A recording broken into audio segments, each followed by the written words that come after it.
everybody, I'm Merisu the Art Sheep, and thank you so much for checking out today's video. And today I am going to be drawing Coriolanus Snow and Lucy Gray Baird from Hunger Games Ballad of Songbird and Snakes. But I'm not really going to be talking much about the drawing at all, and instead I'm going to be giving my review of the movie because I just saw it. So I wanted to kind of give my thoughts on it and give an honest review of it. I have read the book. Well, by read, I mean listen to it because I'm too lazy and dumb to apparently read books nowadays. I can't even barely get through a manga, and I still haven't even finished my Isom comic that I got like quite a couple of months ago. So, I can't read. So, I listened to the audiobook. It was on YouTube, so I did it that way. So, I do have knowledge of both. I will put this one little note on the drawing. Well, actually, two. One, I'm actually going to be following the appearances as descripted as the book more than the film. That's not because I totally dislike the way that they looked in the film. There's just a few notes that I took, note of, and I wanted to, draw that instead. I just wanted to put a little bit more blue in Lucy Gray's dress and make her hair look a little bit more black. So, yeah. There's that. Anyway, also, I actually haven't finished the speed paint, like, at all. Typically, this is not a good idea at all for me to be recording audio for a video that I haven't finished. This never usually works out, but I really, really wanted to record my thoughts while they were still fresh because I figured if I waited until this drawing was finished, I might not have the same zeal as I did. So better to do it as soon as possible. Also, the Gothic drawing is coming out. I'm not sure if I'm going to be able to finish it before I get this drawing out or after, but I'm going to try to get this drawing out as fast as possible. So because of that, the Gothic drawing might be put on hold for a while. But I am working on it. I'm working on both, so I haven't totally abandoned it. So just wait for a moment. Anyway, let's get on to our thoughts about the movie. What did I think about the Hunger Games, Ballad of Songbird and Snakes? If I say that name wrong, it's because it's a long name, and it's early in the morning, so my brain isn't fully up. But we're gonna try to get through this. Okay, so I can't go through a point by point of everything the book did and everything the movie did and tell you what was changed, because I would be really bad at that, and it wouldn't be good. So there are going to be a lot more people who do that a lot more better than I do, so wait until one of those videos comes out. But one thing that I would say is that a lot of the side characters, like, not just a lot, pretty much all of them got scrapped. Not scrapped per se, they just got way less. And I get why. I'm now, please note, I've actually never read the original Hunger Games. I've only seen the movies. So I don't know what the original Hunger Games took out in comparison to the movies either. I do know that a lot of people who do like the books do like the movies. Although I do remember that when the books did come out, there was this brief moment where the fan base was kind of imploding, thinking that every little change was the worst thing to ever happen. At least that's so what I've heard. So I can't really say for sure on what the Hunger Games also did. Maybe there's a whole bunch of side characters from that got taken out, and so it got reduced as well. However, I would say though that the Hunger Games still felt like it had more side characters and more time to develop side characters when compared to this movie. Like I said, maybe Seamus and Hamish and Effie and Primrose and her mom, they got like even more development than what they got in the movies. But when you still compare to like the character Hamish to the character, I'm trying to find a character that's pretty well equivalent. I think you could even go as far as saying Sir Janus. I feel like Hamish got a lot more better treatment than Sir Janus did in this. And now you might be saying, well, that's because there's 4 movies and this was just 1 movie. Well, no, I'm just comparing the first Hunger Games. I rewatched all the Hunger Games recently to freshen up. They were free on YouTube for a while. I don't know why I watched them on YouTube. I do have them actually on Amazon, but they were free on YouTube, so that motivated me to watch them. So, in the end, I did end up rewatching all the Hunger Games movies. I also watched a whole bunch of videos by this one YouTuber. I'll say who it is in the description because I forget their name. But they did a whole bunch of videos on the Hunger Games, like timelines and stuff. So I watched a whole bunch of this. So I am well prepared to talk about this. Well, at least in information wise, not in brain wise, because I'm not here. So anyway, like I said, a lot of the side characters all got scrapped, and I get that you're restrained for time. The movie's already the longest Hunger Games movie, so I can understand why you would want to cut it down. I just think it did it a little too much, because I liked a lot of the side characters. The Covey, they all got scrapped. They didn't even get hardly any lines, like, at all. And I thought that was a little sad. And all known for as little as the Covey was shown, Snow's bunkmates in the Capitol Guard Peacekeeper. I forgot their names for a moment. The Peacekeeper, training units. They were not mentioned at all, like at all. And so that was a little bit sad for me. So I didn't really like that. Another thing that changed was the snake scene. It didn't work, like, at all, in my opinion. So I think I already wrote this in, like, the words that I'm going to be adding to this video, any notes that I make mistakes on, that there were spoilers, but if you didn't see it because you're listening to the video and not watching it, spoilers. Anyway, in the book, Clemencia and Coriolanus are told to write up a paper. Clemencia doesn't do it, though, because she's still in shock due to the death of one of her classmates. Coriolanus, though, knowing how Dr. Gall works, was knowing she's going to inspect this paper. So he goes ahead and writes it. And then he lies and says that, Clemencia wrote it too. And then Clemencia kind of, goes on the lie. And then she's, a little bit more, yeah, I totally did it and stuff. And then Dr. Highbottom says, well, they mistaken your paper for trash, so they put in the snake tank. And you need to stick your hand in there and grab it.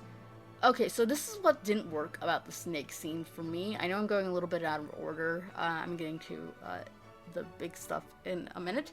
I just really want to talk about this scene before I forget. Anyway, so in the book, Coriolanus sticks his hand into the snake pit at first, and the snakes don't bite him.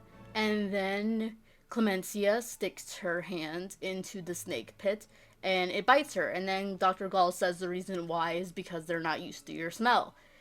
I get the fact that you're going for time, but I feel like you could have just had it be the way that it was in the book, and it still would have not been pressed for time. I like the idea of Coriolanus sticking his hand into the snake pit, because one, that makes him... because he doesn't really trust Dr. Gall at the moment, and he knows she's kind of kooky and strange, so a snake not biting Dr. Gall, because in the movie, Dr. Gall says the snakes won't bite you if they know your smell ahead of time, before they even stick their hand in the snake. And Coriolanus doesn't even stick his hand in the snakes. She just asks Clemmy to do it, and so Clemmy sticks her hand in the snake and bites it. So the whole entire scene where Coriolanus sticks his hand in the snake is cut out, and I don't like that, because one, I feel like I said, if the snake isn't biting Dr. Gall, that's to be expected. It's her snakes. And it's another thing if you stick your hand into that snake pit and you actually feel the snakes going by you and not biting you, and then seeing the immediate reaction afterwards of them biting one of your friends because they don't recognize your smell. I think that's a little bit more impactful, and it would prove to Coriolanus even more why he needs to cheat. And another reason why that scene doesn't work is because Coriolanus kind of goes in was the lie with Clemencia at first, and it's kind of glossed over a little bit more. Clemencia is doing a lot more of the lying and such, and Dr. Gall just asks Clemencia, and then the snakes bite. But Dr. Gall never scolds Coriolanus for lying. Like, that's the worst part of this scene. That's the part that I really, really didn't like, and why I'm talking about the snake scene, because it's the first scene that I noticed. And Coriolanus needs to be told by Dr. Gall not to lie, and why lying isn't beneficial. Why? Because even in the Hunger Games movies, in the, ones that were made like then, Coriolanus Snow, or President Snow as I will be calling him in those versions to, tell the difference and keep my thoughts straight. President Snow tells Katniss, don't lie. It's not good. So, he's kind of an evil, murdering dictator. So you wouldn't think that lying is, he wouldn't be above lying, but he is. And that's why I like Coriolanus Snow's character, and I like President Snow. I think he's a compelling villain. Not the best, but I do think he's an interesting villain, and I like it when you give details like that of him, not lying. And I think that's, makes it a little bit interesting, and all the way to the very end, he doesn't lie. So I think he needs to be told that you shouldn't lie, and why there would be a benefit, not a downside to it. Because my brother was saying, well, there's a scene later on where he sees the downside, and I'm like, no, that would only be a net positive for him. The scene that he's referring to later on, that only shows a benefit to lying. He needs to be seen a negative to lying. So that scene was just really bad, and like I said, to me it was like really poked out of my head, so it just kind of like really stuck with me. Okay, so now talking more about the movie as a whole.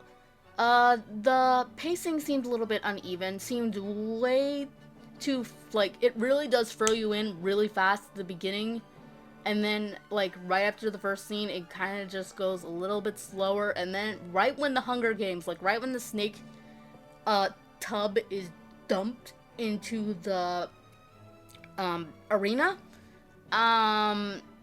it just, goes on speed, all the people remaining die at once, and Lucy Greybeard, she doesn't kill as many people as she does in the game, in the book, and like I said, I get why you're restrained for time and stuff, but at the same time, I just really didn't like it, and I feel like if you cut out a few ever scenes in the beginning with the arena, I feel like you would have been able to keep it.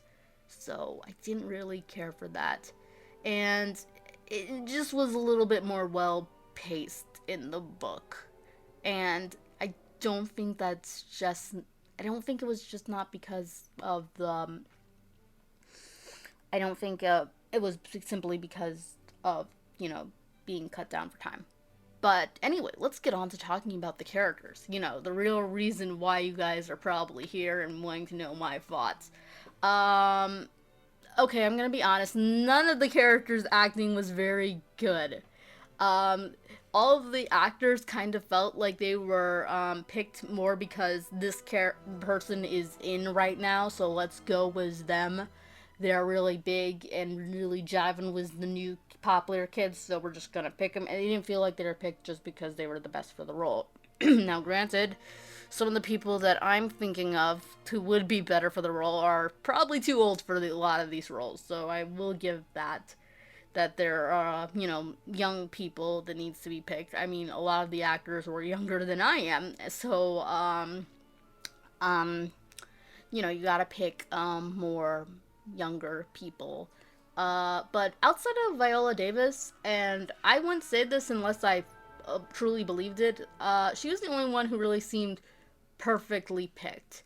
I don't think she was quite as kooky as she was well, maybe kooky is a little bit of an understatement. I don't think she was quite as off-putting as she was in the book, but that wasn't her fault. That was because they had her rhyming a lot less and such. And but other than that, I think she was done very well. Coriolanus, the main protagonist, he wasn't bad, but he wasn't quite right. And also, that was the way that his hair was fashioned the entire time. His eyes seemed like they were bugging out of his head, and I can say that because I've seen what the actor looks like normally, and it doesn't look like that. So his eyes kind of seemed a little like they were like a bug, and was a little bit distracting.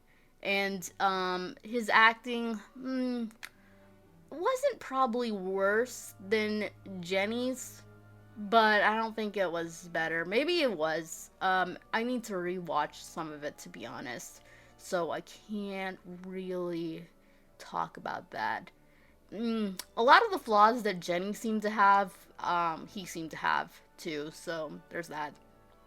Um, Dean Highbottom was he was all wrong. No offense to Peter Dinklage, but he wasn't right for the role. I feel like he was just picked because, he's a really good actor, and he was doing really good. He just didn't seem to capture the way Dean Highbottom was in the book. And my brother was like, well, they're, completely changing it. They're doing something else. And I'm just like, I don't see why, though. He seemed a little too awake. The way that he's talked about in the audiobook, he seems very tired and kind of a little bit slurred, too, because of the way he's using Morphling. So it just didn't seem quite right. And he was a little bit too talkative, and I didn't feel as much bitterness towards Coriolanus Snow. I mean, he definitely was saying mean things, but it just didn't come off quite the right way. Anyway, now to address the elephant in the room. Rachel Zegler. Yeah, her acting wasn't very good. She, however, does sing very lovely. But to criticize that, I would say that I feel like she screeched and belted the words out a little bit too much. Lucy Graybaird is supposed to be a songbird, not a screech owl. But to be honest, her acting wasn't totally bad. I think the worst part about it was the fact that I can't take this New Jersey girl talking in a southern accent seriously. She just kind of sounds ridiculous a little bit, and it didn't seem that quite good. But a little bit known fact about me, there are sometimes if an actor is annoying enough, I will not like the character that they're playing. A good example would be Monica Ryle. I'm not fond of that actress at all, and her acting is already not that good. But once I kind of got more familiar with the type of person Monica Ryle is, I really didn't like her acting, and I actually will not watch the Yona of the Dawn English dub, simply because Monica Ryle plays in it, and the character Froppy from My Hero Academia, I don't actually like her anymore. She used to be one of my most favorite characters, and once I found out she was played by Monica Ryle, she kind of went down, and became a little bit more, so that's a me thing, so it's nothing against, I'm not even talking about Monica Ryle, discuss that later, but, so that's a me thing that I let I can't separate the art from the artist very good all the time, so it's very hard for me to, separate Rachel Zegler from who she is playing, Lucy Graybaird, but considering the fact that I do have that issue, not all times, sometimes I can. I mean,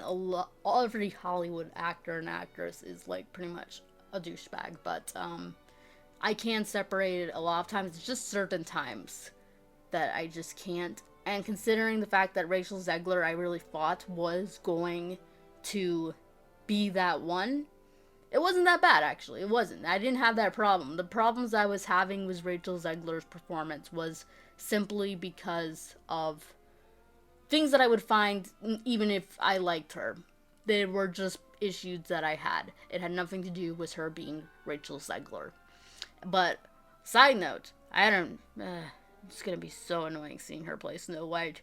She has too rough of a voice, she has too powerful a voice, and they really don't they're really trying to take away the sweet, soft, and tenderness away from Snow White because they confuse that with submissiveness. So because of that, they don't want Snow White to have that, so they hire Rachel Zegler, and also she played in West Side Story, which did bomb, but because of that, I guess they're familiar with her, and she was in, but she's not gonna be good as Snow White. She's not.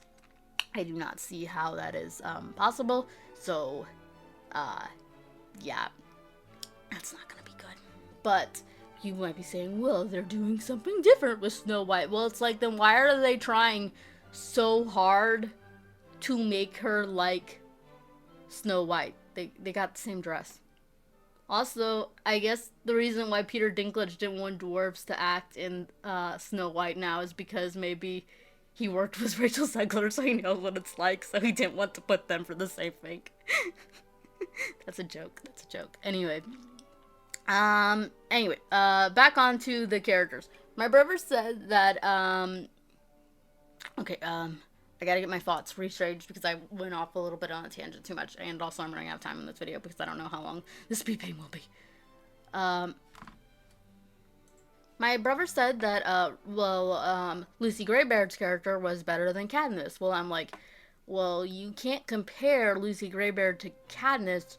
You have to compare Katniss to Coriolanus Snow. They're both the main characters, not Lucy Greybaird, regardless of what certain marketing might make you believe. Which, yeah, they kind of seem to be pushing Lucy Gray into the forefront of being the main character. She's not. It's Coriolanus Snow.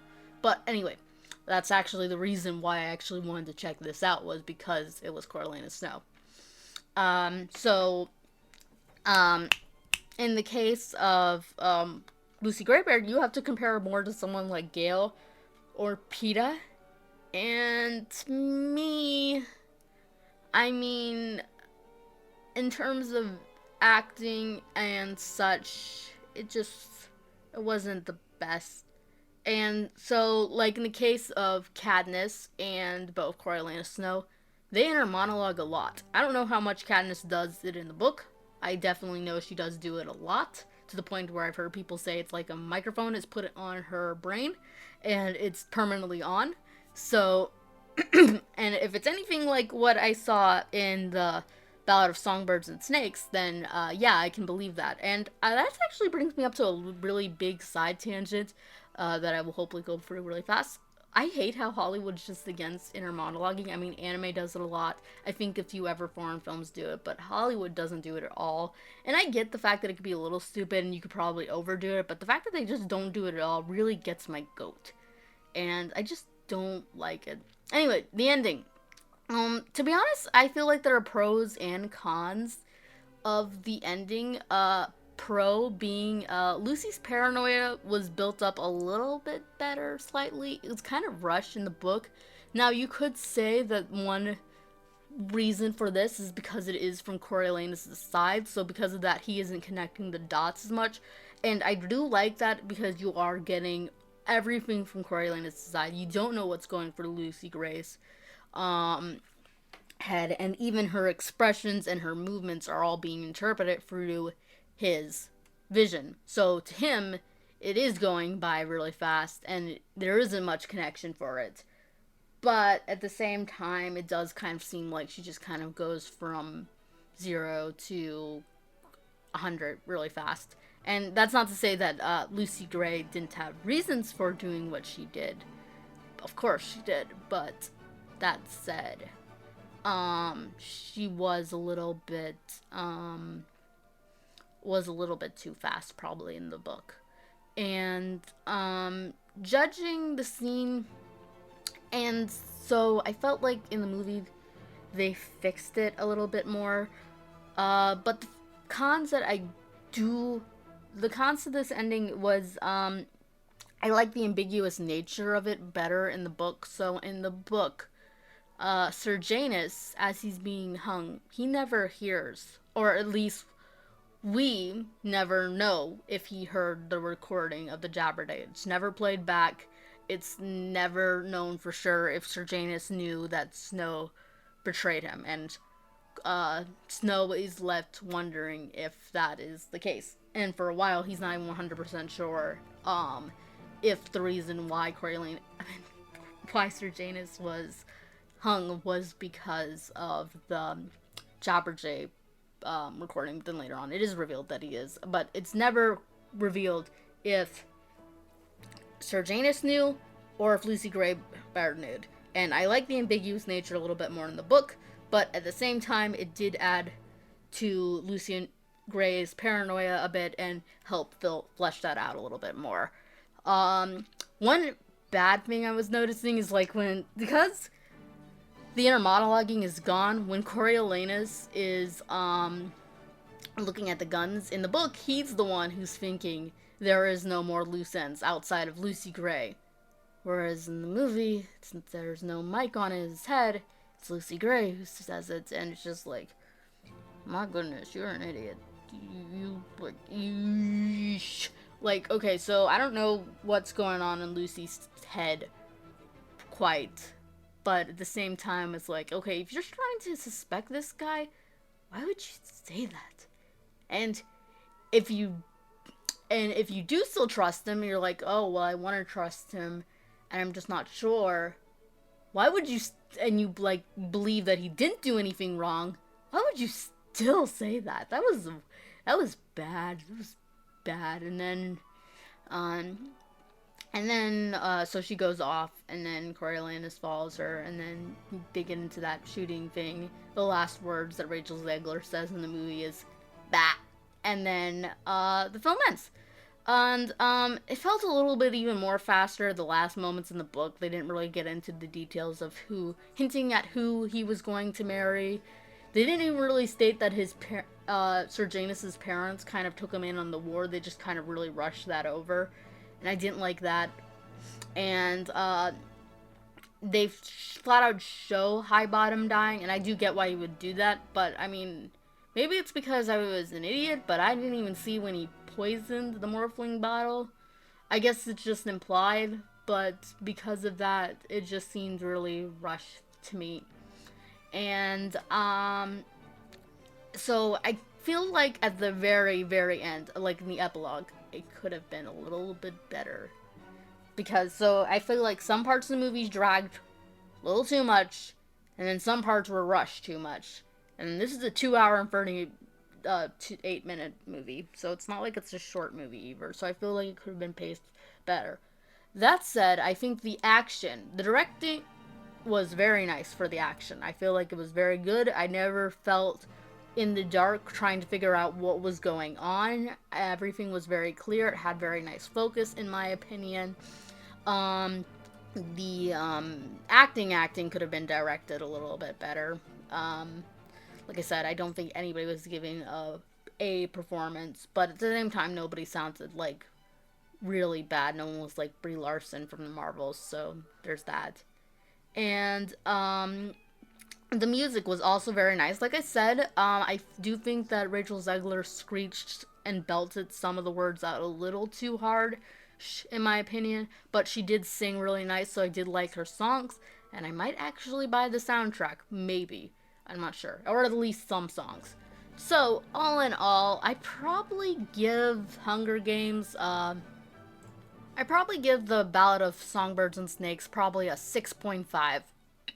And to give, help give perspective on that, I would probably give the first Hunger Games probably a 7, maybe a 6.8, and then I would give the second one a 7, and then I would give the third and fourth one probably a 6.5.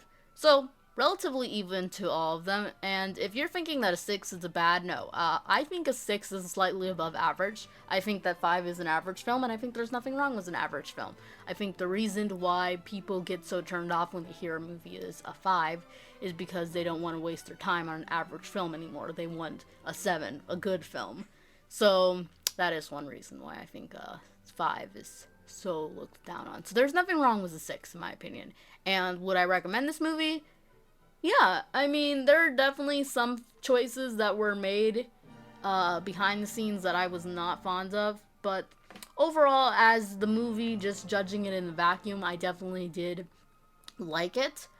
Was it perfect? No, but no film is, and in this day and age of Hollywood, definitely no film is. I definitely actually felt the need to actually see this more than anything that Disney Marvel, Disney Star Wars, or Disney is coming out. I actually want to see this movie instead of Wish or the Disney live action remake of The Little Mermaid. So there's that. And overall, I was right. I did actually enjoy it, and I do recommend it. And if you like the original Hunger Games, I think you will too. And as someone who was not fond of the casting with Rachel Zegler, I think you can look past it. And remember, just remember, Coriolanus is the main protagonist, not Rachel Zegler. Okay, so that's pretty much it. Hopefully I can get this speed paint matched up with this audio. I hope you enjoy it. I hope you like my illustration, and I hope you like my review. Thank you so much for watching. If you didn't enjoy, then thank you for watching this long anyway. But if you did like it, do all the YouTube things, and I will be back with another one, hopefully real soon, because this speed paint probably did come out before the Gothic drawing. But if for some reason my Gothic drawing did come out before this, then it probably won't be a while to my next speed paint, because I got Christmas gifts to work on. Okay, so until then, bye!